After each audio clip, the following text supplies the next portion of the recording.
50, 1000, 100, 200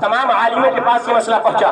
حتیٰ کہ مکہ شریف اور مدینہ شریف کے علماء کے پاس بھی مسئلہ پہنچا، تمام علماء نے واضح جواب نہیں دیا، کوئی کہتا یہ حوالہ ہے، کوئی کہتا یہ قرض کی رسید ہے، کوئی کچھ کہتا کوئی کچھ کہتا، لیکن کسی کے جواب سے مسئلہ حل نہیں ہوتا۔ اعلیٰ حضرت امام اہل سنت فاضل بریلوی یہ مکہ شریف جب حج کرنے پہنچے اور دوسرا حج تھا، آپ کا دوسرا سفر تھا، اعلیٰ حضرت امام اہل سنت فاضل بریلوی جب مکہ شریف حج کرنے پہنچتے ہیں تو وہاں پر لوگ مسئلہ اعلیٰ حضرت کی بارگاہ میں رکھتے ہیں کہ نوٹ کا نیا مسئلہ ہے، آپ کے بارے میں سنا گیا ہے، آپ بہت بڑے ہندوستان کے عالم ہیں، اس مسئلے کو بھی حل فرما دیجئے۔ اعلیٰ حضرت کی بارگاہ میں جب یہ مسئلہ پہنچا تو 2.5 دن کے اندر مختلف وقتوں میں اعلیٰ حضرت نے تھوڑی سی مدت میں پوری نوٹ کے مسئلے پر ایک کتاب طفل الفقیہ الفاہم فی احکام القرطاس والدراہم لکھ کر کے اور نوٹ کا مسئلہ حل فرما دیا۔ میرے امام نے نوٹ کا مسئلہ حل فرما دیا، طفل الفقیہ الفاہم فی احکام القرطاس والدراہم۔ اعلیٰ حضرت امام نے جب یہ کتاب لکھی، اب یہ کتاب مکہ کے وہ علماء، مکہ کے وہ عالم جو پہلے کہہ چکے تھے العلم امانۃ فی اعناق العلماء، علم علماء کی گردنوں میں امانت ہے، یہ مسئلہ مجھ پر مکہ کے عالم کہہ رہے ہیں، علم علماء کی گردنوں میں امانت ہے، کوئی آدمی آئے گا، کوئی عالم آئے گا، اس مسئلے کو بھی حل کر کے جائے گا۔